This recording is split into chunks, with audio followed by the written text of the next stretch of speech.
Hello NEET students, concept of NEET YouTube channel में आपका स्वागत है। This is NCERT line to line lecture series. हम पढ़ रहे थे ह्यूमन रिप्रोडक्शन, जिसमें कि हम फर्स्ट लेक्चर में हमने पढ़ा male reproductive system and second lecture में हमने पढ़ा फीमेल रिप्रोडक्टिव सिस्टम। और अब हम लेक्चर नंबर थर्ड में पढ़ने वाले हैं गेमिटोजेनेसिस।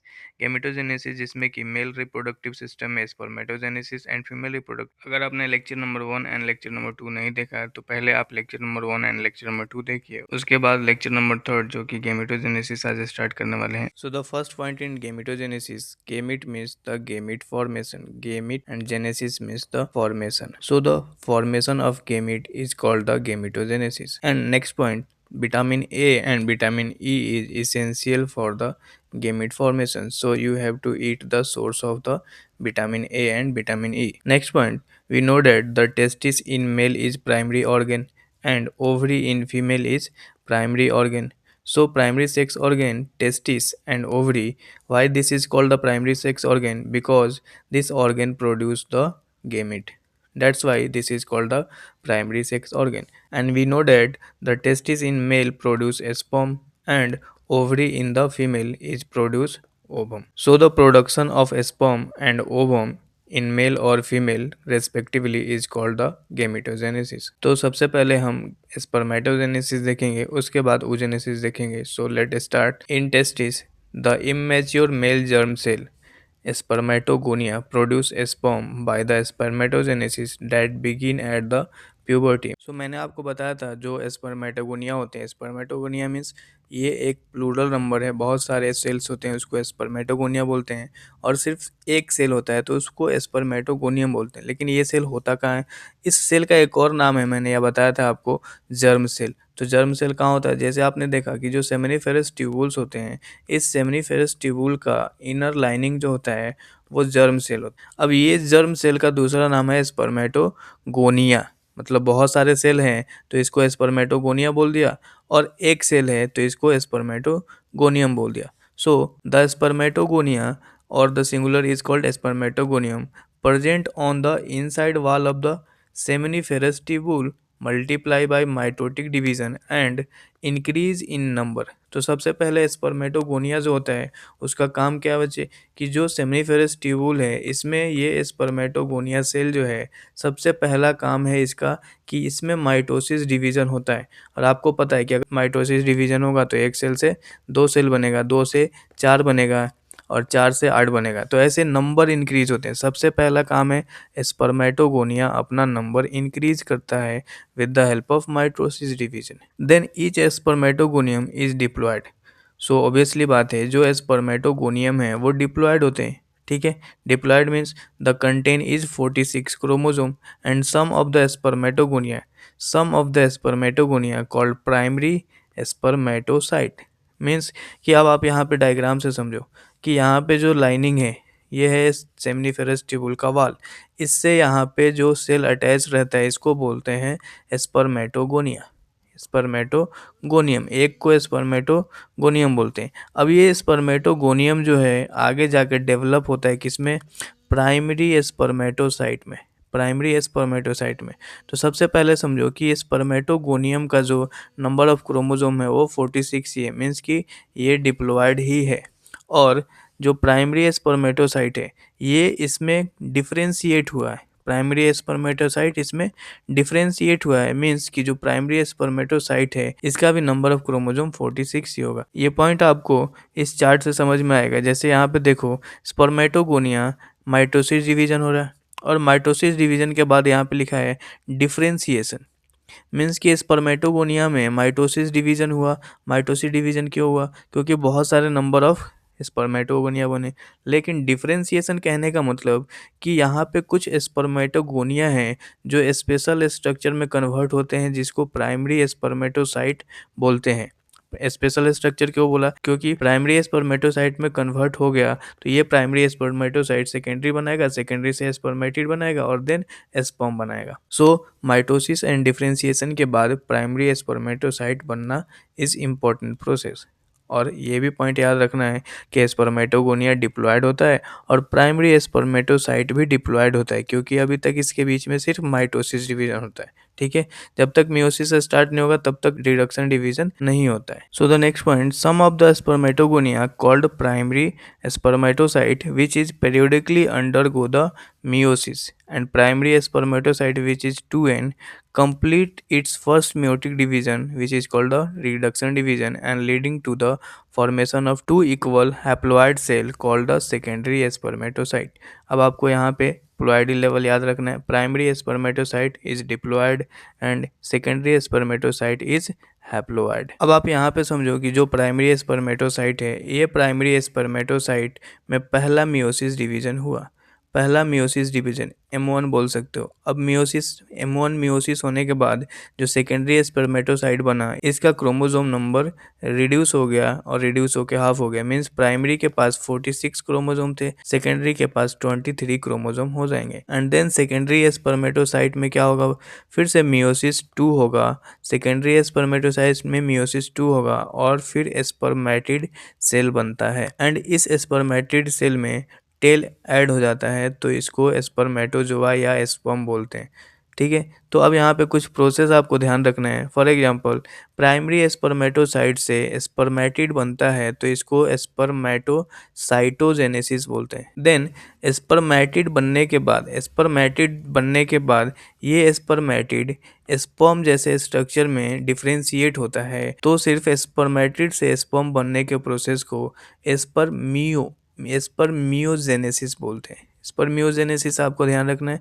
स्पर्मेटिड टू स्पर्मेटोजोआ और स्पर्म। स्पर्मेटोजोआ में एक्चुअल में हुआ क्या, तो स्पर्मेटिड एक सेल है, एक सेल लाइक स्ट्रक्चर है। इसमें एक स्ट्रक्चर बना, कुछ मॉडिफिकेशन हुआ, टेल ऐड हो गया, यहाँ पे एक्रोजोम बन गया, तो एक स्पर्म लाइक स्ट्रक्चर में कन्वर्जन होता है। इस कन्वर्जन को हम बोलते हैं spermiogenesis. So we know that the secondary spermatocyte has 23 chromosome each and the secondary spermatocyte undergo the second meiotic division to produce 4 equal haploid spermatid। तो यहाँ पे 4 equal haploid spermatid बना। Then what would be the number of chromosome in the spermatid? तो आपको पता है spermatid में number of chromosome 23 ही रहेंगे, मीन्स हैप्लोइड ही रहेंगे। तो आपको ये प्लॉइड याद रखना है। Spermatogonium diploid, primary spermatocyte diploid, यहाँ पे मियोसिस फर्स्ट स्टार्ट हुआ। So secondary spermatocyte haploid, then spermatid haploid और स्पर्म जो होगा वो भी हैप्लॉयड होगा, क्योंकि ये तो स्पर्मेटिड का ही मॉडिफिकेशन है। So the next point, spermatid are the transferred into spermatozoa by a process called the spermiogenesis. तो आपको ध्यान रखना है कि स्पर्मेटिड एक सेल होता है जिसमें कुछ मॉडिफिकेशन होते हैं और स्पर्म लाइक स्ट्रक्चर बन जाता है। इस प्रोसेस को हम स्पर्मियोजेनेसिस बोलते हैं और ये बहुत बार नीट में आया हुआ क्वेश्चन है। And then after spermiogenesis sperm head become embedded in the Sertoli cell. मैंने आपको बताया था जो सर्टोली सेल होता है वो भी कहाँ होता है, सेमनीफेरस ट्यूबुल के अंदर ही होता है। जर्म सेल हो गया और जर्म सेल के बाद यहाँ पे कुछ सर्टोली सेल भी प्रेजेंट होते हैं, जैसे कि यहाँ पे आपको डायग्राम में दिखेगा कुछ सर्टोली सेल भी यहाँ पे प्रेजेंट है। तो सेमनीफेरस ट्यूबुल में जो सर्टोली सेल होते हैं उनका काम ही है न्यूट्रिशन प्रोवाइड करना। किसको न्यूट्रिशन प्रोवाइड करेंगे, ध्यान रखो, या तो जर्म सेल को प्रोवाइड करेंगे, जर्म सेल को भी प्रोवाइड करते हैं, और जो स्पर्म बनता है उस स्पर्मेटोजोआ को भी न्यूट्रिशन प्रोवाइड करने का काम करते हैं। And then finally release from the seminiferous tubule by the process of spermiation. Seminiferous tubule से बाहर निकलने के प्रोसेस को हम स्पर्मिएशन बोलते हैं। अब मैंने आपको बताया था कि जो सेमनीफेरस ट्यूबुल है, सेमनीफेरस ट्यूबुल है, इस ट्यूबुल के आगे क्या होता है, रेडी टेस्टिस होता है, ऐसे नेट लाइक स्ट्रक्चर। ठीक है। तो सेमनीफेरस ट्यूबुल से जस्ट बाहर निकला और बाहर निकल के कहाँ आया, रेटी टेस्टिस में आया। सिर्फ इसी प्रोसेस को हम क्या बोलते हैं, स्पर्मिएशन बोलते हैं, ध्यान रखना है।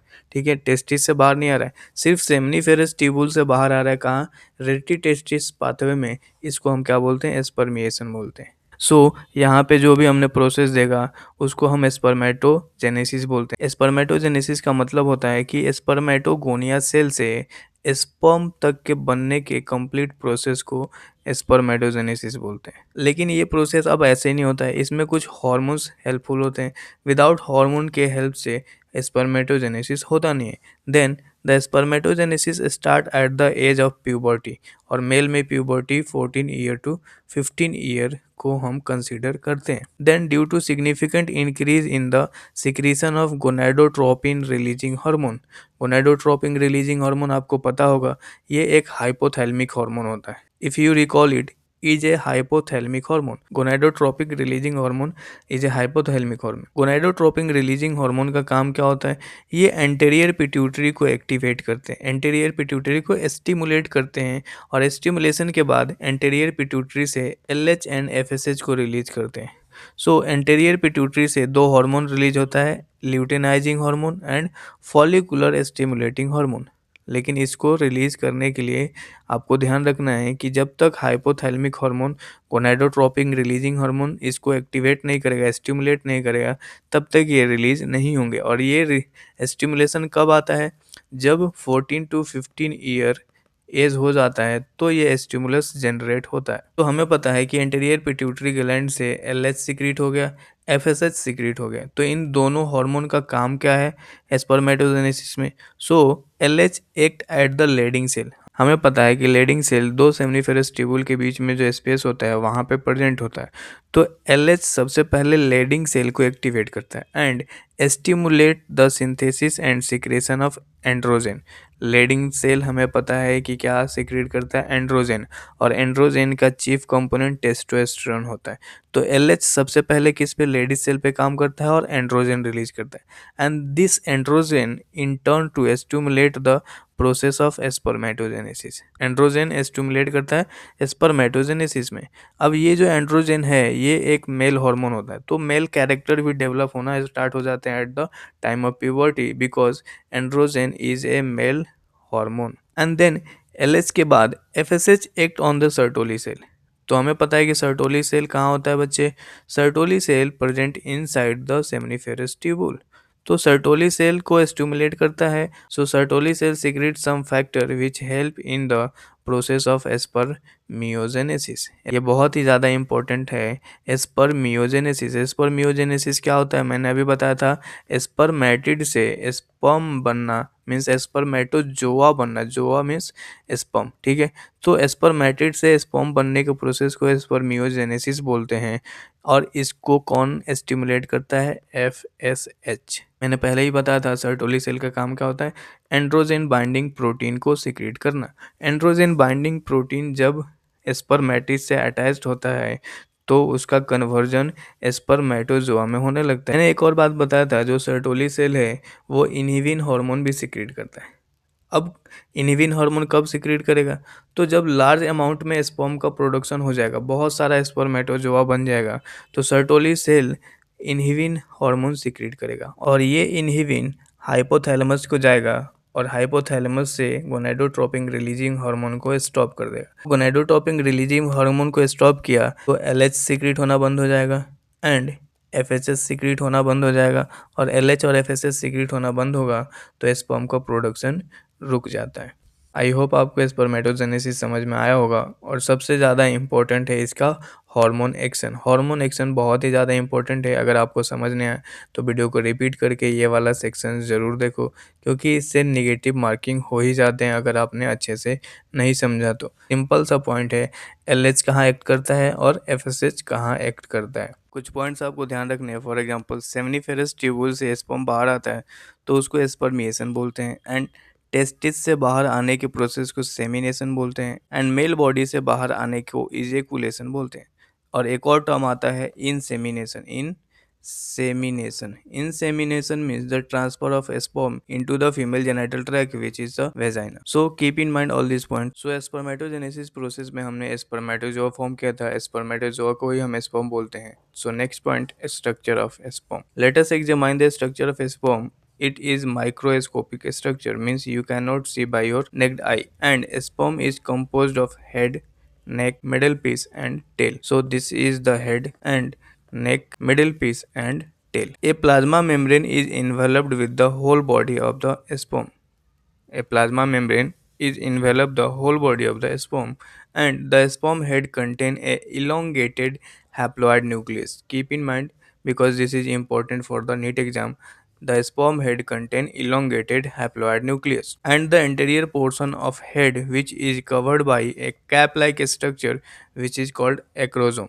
So look at here, this is the head structure, and inside the head elongated nucleus is present, and we know that the haploid nucleus is present. That means the number of chromosome is 23, and we know that 23 chromosome means 22 autosome plus X chromosome, or maybe 22A plus Y chromosome. So these are the chromosomal material present in the head of the sperm, and the anterior portion of sperm form a cap-like structure which is called acrosome. So acrosome have some enzyme which help in the fertilization, and the fertilization process is the biologically means ki which penetrate egg biologically by the lysine enzyme. So keep in mind acrosome contain a lysine enzyme.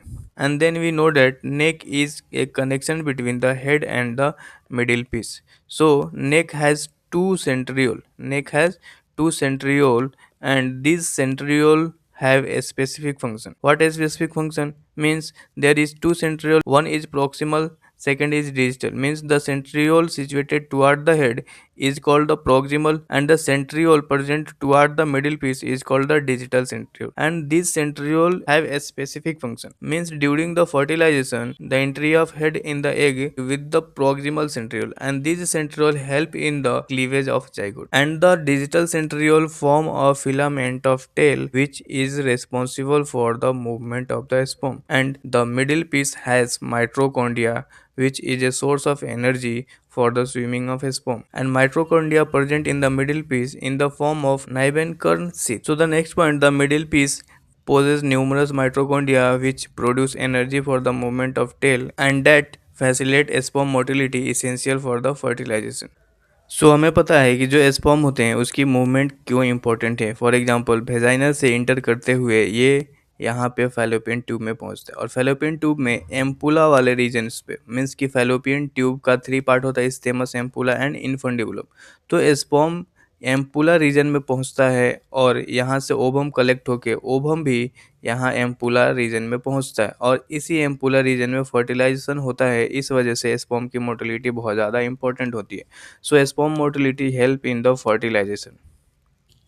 So the next most important point, the human male ejaculate about 200 to 300 million sperm during egg quarters, of which for normal motility at least 60% of sperm must have the normal shape and size. For normal fertility, at least 60% sperm must have normal shape and size. Means there is 100 sperm ejaculated per quarters, means 60 sperm should have normal shape and size, and at least 40% of them are must show vigorous motility. Means out of 100, 60 have normal shape and size, and out of 60, 40% of these 60 should have vigorous motility. Keep in mind these points are most important. Sperm released from the seminiferous tubule, which is known as the spermation, are transported by the accessory ducts.